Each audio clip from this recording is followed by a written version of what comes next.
Nous, ça a été dit avant, parle beaucoup de silence. Alors qu'est-ce que c'est que ce silence automobile? Il y a un petit peu une question qui se pose là-dessus. Le silence total, de toute façon, d'abord, il n'existe pas. Bon, en plus, il est probablement anxiogène et de toute façon, ne conviendrait pas à l'automobile. Alors, bon, pourquoi? D'abord, le son nous coupe un peu du monde extérieur. Il nous sert à évoluer dans la circulation. Autant le visuel est direct, autant le son travaille sur l'inconscient et duquel vous retirez énormément d'informations. Le fait d'être totalement isolé, par exemple, vous coupe d'un grand nombre d'infos que vous recevez sans vous en apercevoir. Et ça peut donner une impression très, très compliquée. Pour ceux d'entre vous, et j'imagine que c'est l'essentiel, qui ont des moteurs à essence thermique normaux, et même pour ceux qui auraient d'autres véhicules, essayez donc de conduire avec des boules caisses. Vous comprendrez que c'est limite pas possible. Déjà de démarrer, c'est très compliqué, de passer les vitesses, etc. Voilà. On peut avoir besoin de retours sonores, à condition que ce soit maîtrisé. Au fond, on se plaint du bruit, on ne se plaint pas des sons. On se plaint de ce qui nous gêne, on ne se plaint pas des sons dont on comprend le sens et l'utilité. Donc c'est bien ça qu'il faut faire, contrôler le son. Donc orienter la conception du son en général vers des sons qui soient utiles, cohérents avec leur environnement et qui puissent cohabiter ensemble parfaitement.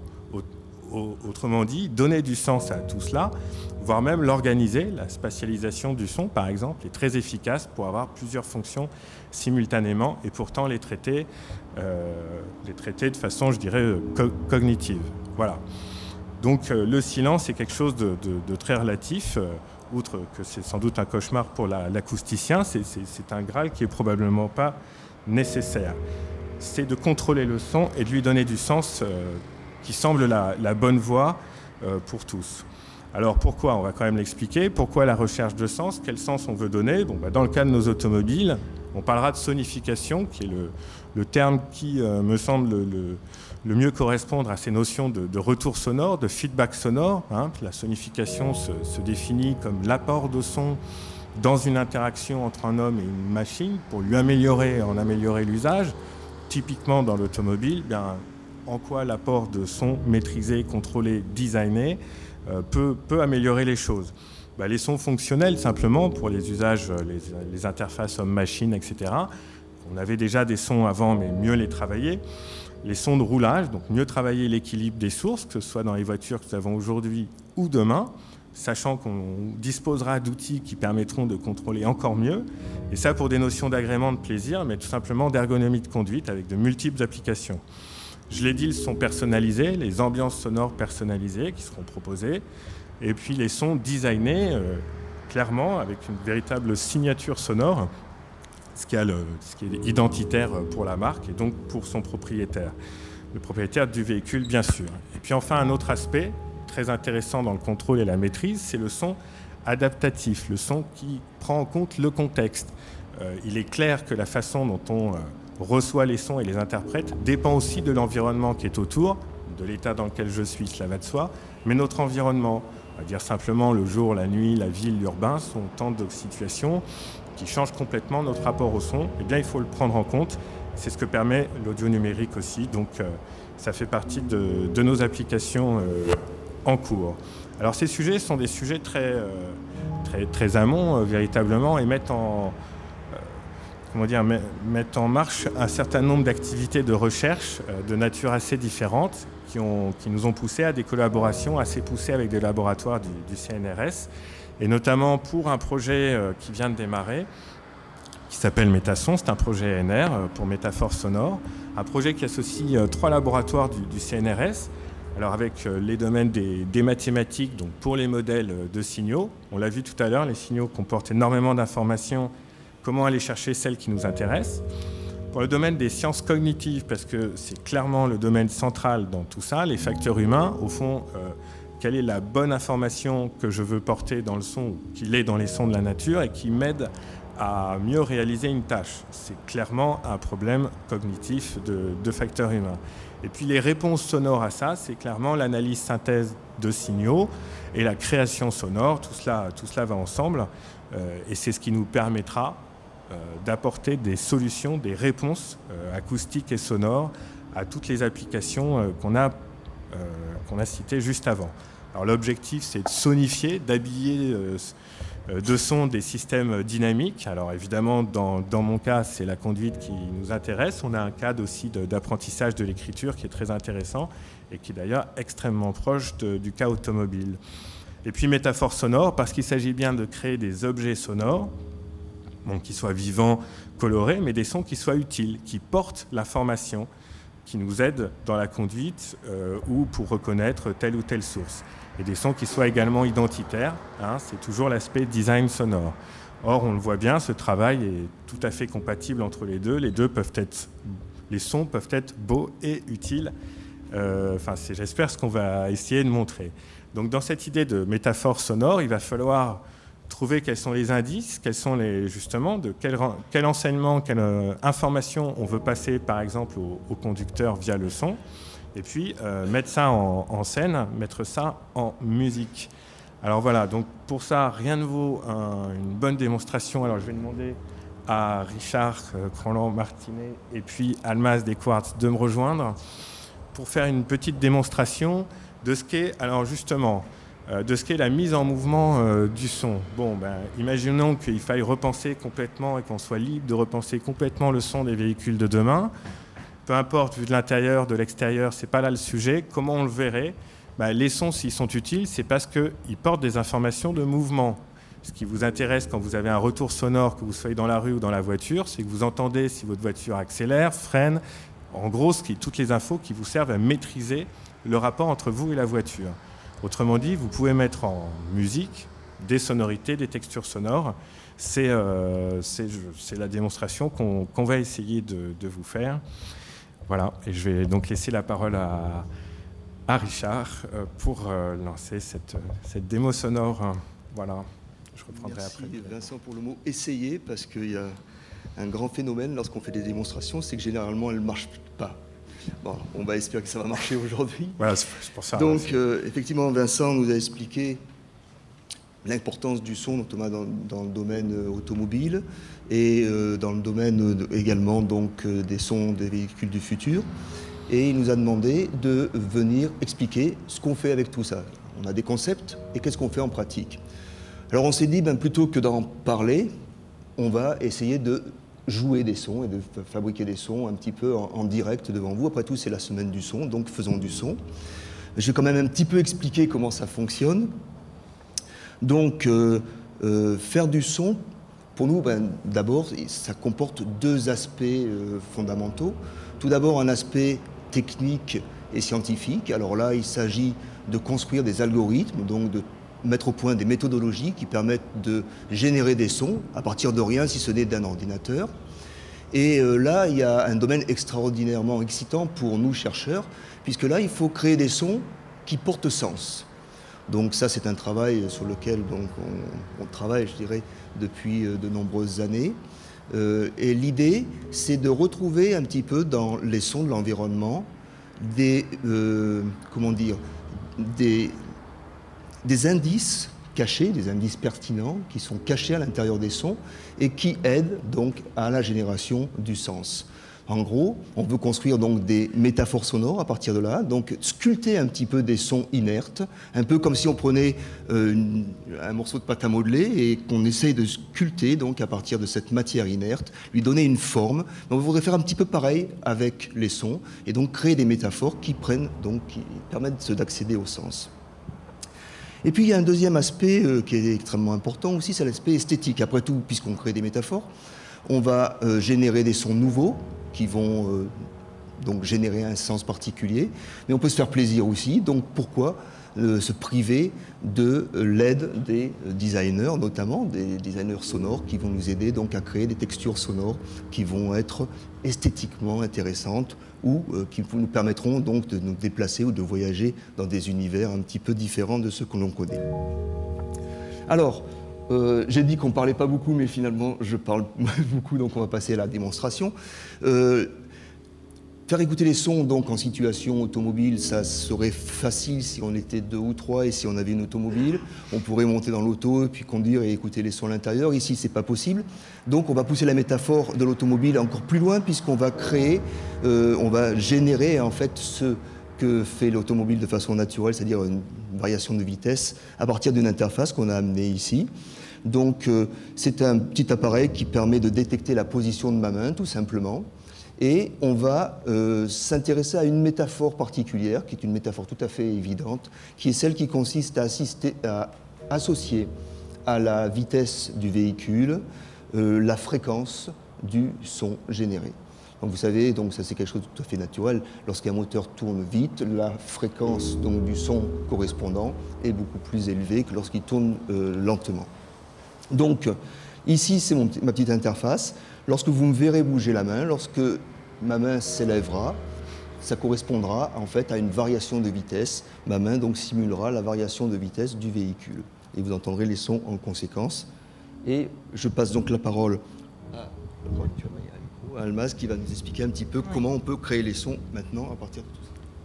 Bonjour, alors avant de prendre la route du son conduit par Richard, et le temps qu'il fasse quelques assouplissements de sa main, je veux prendre le temps de parler un peu de Creative Diffusion, nous présentant comme agence pour l'environnement sonore, et nous introduire ici en décrivant un peu notre travail. Le mieux pour moi, le plus direct aussi, c'est de citer comme exemple l'œuvre de Marcel Jules, que vous écoutez depuis le début de la présentation du discours de Vincent, qui passe actuellement.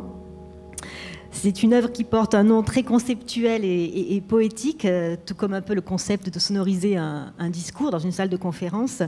Le morceau s'appelle L'œillet en delta, tiré de cet album Les Fleurs. Encore une métaphore peut-être, l'œillet en delta de notre trio ici présent sur scène. Voilà. En tout cas, pour revenir à l'œuvre diffusée, j'aimerais parler de l'effet ressenti, qui est un effet décontractant, stimulant, comme des virgules sonores comme ça, apaisantes. En tout cas, moi, cela me détend, en étant parmi vous comme ça. Voilà. Donc Marcel Jules, qui est un des artistes qui participe à notre étude de design sonore des véhicules, vous l'entendrez aussi dans nos exemples. Il a reçu le Quartz Album 2009 et a été récompensé par le GRM, qui est partenaire des Quartz, en étant accueilli dans une résidence d'artistes dans les studios du GRM. Je continue un petit peu quand même pour poursuivre. Les Quartz sont les prix internationaux des musiques nouvelles, qui fédère plus de 3000 labels dans le monde. Pour tout vous dire, la cérémonie de la 7e édition va se dérouler le 1er avril au Théâtre du Trianon. En fait, je vous précise tout ça, non, pas pour faire de la pub aux Quartz, même si le président des Quartz est ici dans la salle, mais surtout pour expliquer le fond de notre démarche au sein de Creative Diffusion, qui n'est pas de s'enfermer dans un studio d'enregistrement, de tester des sons et de mixer 10 milliards de pistes, mais plutôt de s'ouvrir et d'avoir une écoute attentive et active à ce qui se passe aujourd'hui dans la création sonore. Donc nos pistes sonores à nous sont fortement inspirées de collaboration avec des artistes. Et on les choisit pour leur originalité, la qualité de leur univers, authentifiés aussi dans le sens de notre direction artistique, selon les besoins de nos projets sonores. Ici donc l'étude des véhicules. On commence par évoquer un univers peut-être très nature. L'univers sonore inspiré de la nature paraît évident quand on parle de voitures non polluantes, qui sont là pour, dans l'esprit de respecter notre environnement. On a envie d'entendre un son non polluant, non agressif. On souhaite plus parler d'ambiance sonore que de nuisance sonore, et pour véhiculer des nouvelles valeurs du secteur automobile. Voilà, donc créer un petit peu des espaces verts sonores et introduire ces espaces verts dans la ville que nous allons rendre mobiles par nos déplacements. Donc on y va. Richard ?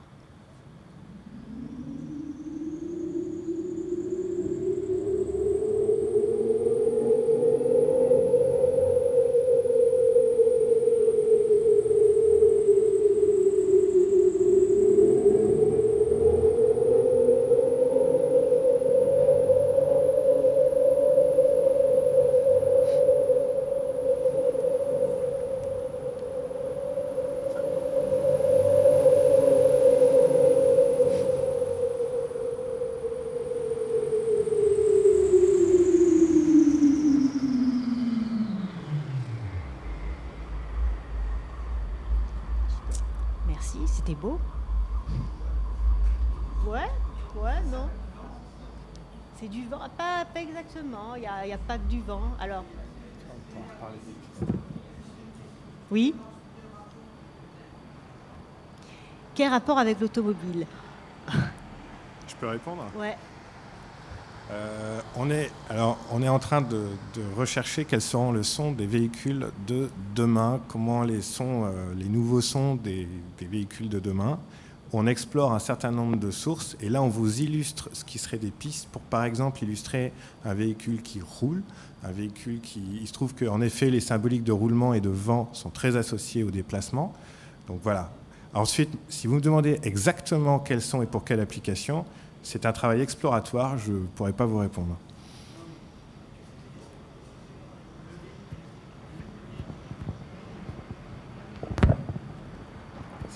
Même les véhicules électriques qu'on a entendus, c'est pas un son inaudible.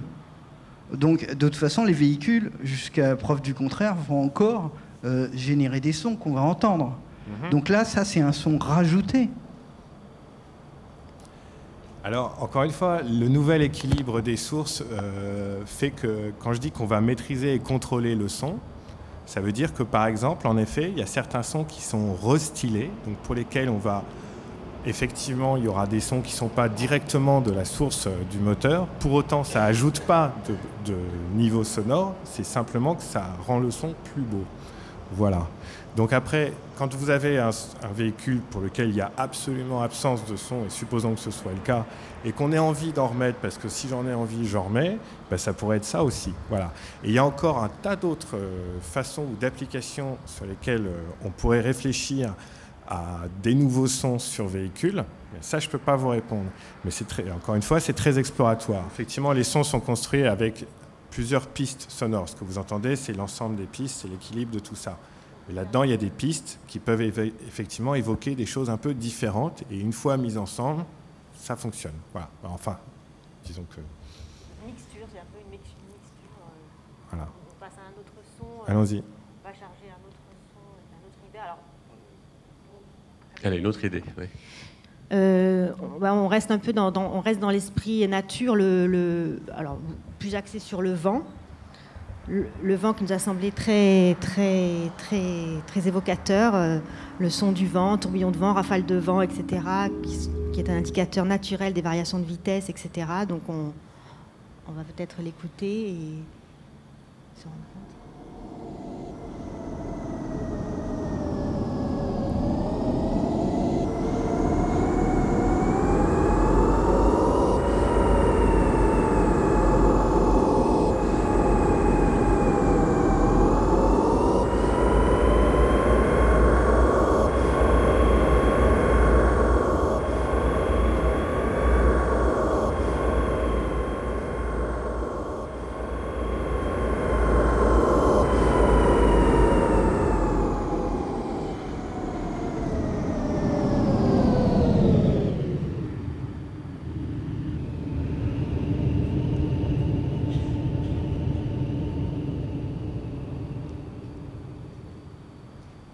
Voilà, alors maintenant, un autre univers un peu plus ambiant, qu'on appelle nous un peu plus techno, minimaliste. On revient à l'univers de Marcel Jules, qu'on a entendu précédemment.